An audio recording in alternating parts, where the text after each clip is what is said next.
Measure the Crankshaft Journal for wear, taper and ovality. Checking crankshaft for fillet, radii, bend and twist. வணக்கம், என் பெயர் சாருமதி. இன்றைய வகுப்பிற்கு உங்கள் அனைவரையும் வரவேற்கிறேன். இதில் Crankshaft Journal-ஐ wear, taper மற்றும் ovality ஆகியவற்றை அளவிடுவது, Crankshaft Fillet, Radii, Bend மற்றும் Twist ஆகியவற்றை பரிசோதிக்கவும் கற்றுக்கொள்ள போகிறோம். இந்த செயலாக்கத்தின் முடிவில் உங்களால் இதை கற்றுக்கொள்ள முடியும். அவை Crankshaft Journal தேய்மானம், taper மற்றும் ovality ஆகியவற்றை அளவிடவும், Fillet Radiiக்காக crankshaft-ஐ பரிசோதிக்கவும். தேவையான கருவிகள் மற்றும் உபகரணங்கள்: பயிற்சியாளர் டூல் கிட் ஒரு எண், அவுட்சைட் மைக்ரோமீட்டர் ஒரு எண், வி பிளாக் 2 எண்கள், மேக்னெட்டிக் பேஸுடன் கூடிய டயல் கேஜ் ஒரு எண்.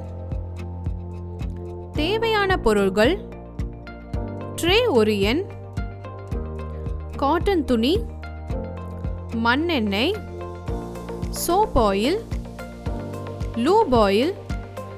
Crankshaft Journal தேய்மானத்தை சரிபார்க்க அவுட்சைட் மைக்ரோமீட்டர் பயன்படுத்தப்படுகிறது.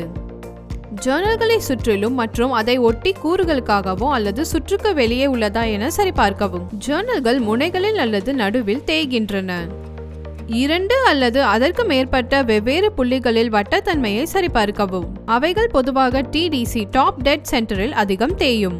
Crankshaft Journal-இல் விட்டத்தை அளவிடுதல், என்ஜின் பிளாக்கிலிருந்து கிராங்க்ஷாஃப்டை அகற்றவும், கிராங்க்ஷாஃப்ட் அசெம்பிளியை கிளீனிங் சால்வெண்ட் மூலம் சுத்தம் செய்யவும், கம்ப்ரஸ்ட் ஏர் மற்றும் பனியன் துணியால் கிராங்க்ஷாஃப்டை சுத்தம் செய்யவும், விரிசல், குழி, கீறல்கள், முகடுகள் மற்றும் ஏதேனும் சேதங்கள் உள்ளதா என கிராங்க்ஷாஃப்டை சரிபார்க்கவும். வி பிளாக்கை பயன்படுத்தி சர்ஃபேஸ் பிளேட்டில் அளவிட வேண்டிய கிராங்க்ஷாஃப்டை வைக்கவும். அளவிடப்பட வேண்டிய ஜர்னலில் தேய்மானம் அளவை சரிபார்க்கவும். அவுட்சைட் மைக்ரோமீட்டரின் சரியான வரம்பை தேர்ந்தெடுக்கவும். எடுத்துக்காட்டாக Crankshaft Journal-இல் தேய்மான அளவு 42 மில்லிமீட்டர், பின்னர் 25 50 மில்லிமீட்டர் மைக்ரோமீட்டரை தேர்ந்தெடுக்கவும். ஜர்னலில் விட்டத்தை அதன் இடது பக்கம், மையம் மற்றும் வலது பக்கத்தில் அளவிடவும். அதிகபட்ச மற்றும் குறைந்தபட்ச மதிப்பில் உள்ள வேறுபாடு கிராங்க்ஷாஃப்டின் டேப்பர்னஸை நமக்கு தருகிறது. அதேபோல் Crankshaft Journal-ஐ சுமார் ஜர்னலின் மையத்தில் ஒன்றோடு ஒன்று 90 டிகிரிக்கு அளவிடவும். மதிப்பில் உள்ள வேறுபாடு ovality-ஐ அளிக்கிறது.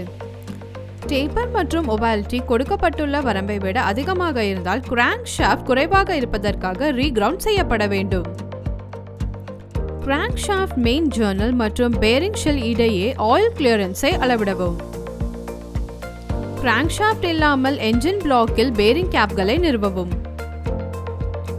போல்ட்டுகளை மாற்றவும், கையால் இறுக்கவும். சர்வீஸ் மேனுவலின் படி டார்க் ரெஞ்சில் சரியான டார்க்கை அமைக்கவும்.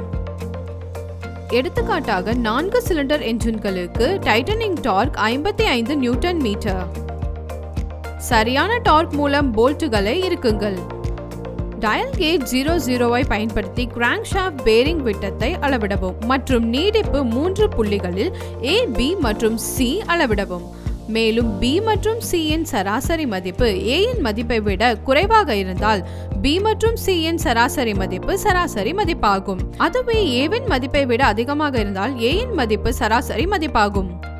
Crankshaft Journal மற்றும் பேரிங்குக்கு இடையே உள்ள வேறுபாடு ஆயில் கிளியரன்ஸ் என அழைக்கப்படுகிறது. குறிப்பிட்ட வரம்பை விட அதிகமாக இருந்தால் பேரிங் ஷெல்களை மாற்றவும். ஃபில்லட் ரேடியைகளுக்கு கிராங்க்ஷாஃப்டை ஆய்வு செய்யவும்.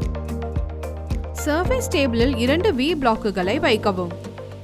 கிராங்க்ஷாஃப்டை வி பிளாக்குகளில் வைத்து வி பிளாக்கின் இருபுறமும் தண்டு அதன் மொத்த நீளத்தில் 1/10க்கு மேல் தொங்காத வகையில் வி பிளாக்குகளுக்கு இடையே உள்ள தூரத்தை சரி செய்யவும். சர்ஃபேஸ் டேபிளில் மேக்னெட்டிக் பேஸுடன் கூடிய டயல் இண்டிகேட்டரை வைக்கவும். ஷாஃப்டை கையால் சுழற்றவும் மற்றும் நீடிலின் டிஃப்ளெக்ஷனை குறிக்கவும்.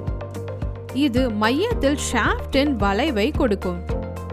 தண்டின் முழு நீளத்தையும் அளக்க மேலே உள்ள படிகளை 3 இடங்களில் மீண்டும் செய்யவும்.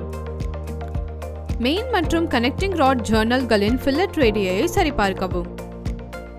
எல்லா இடங்களிலும் அதிகபட்ச வளைவை பதிவு செய்யவும்.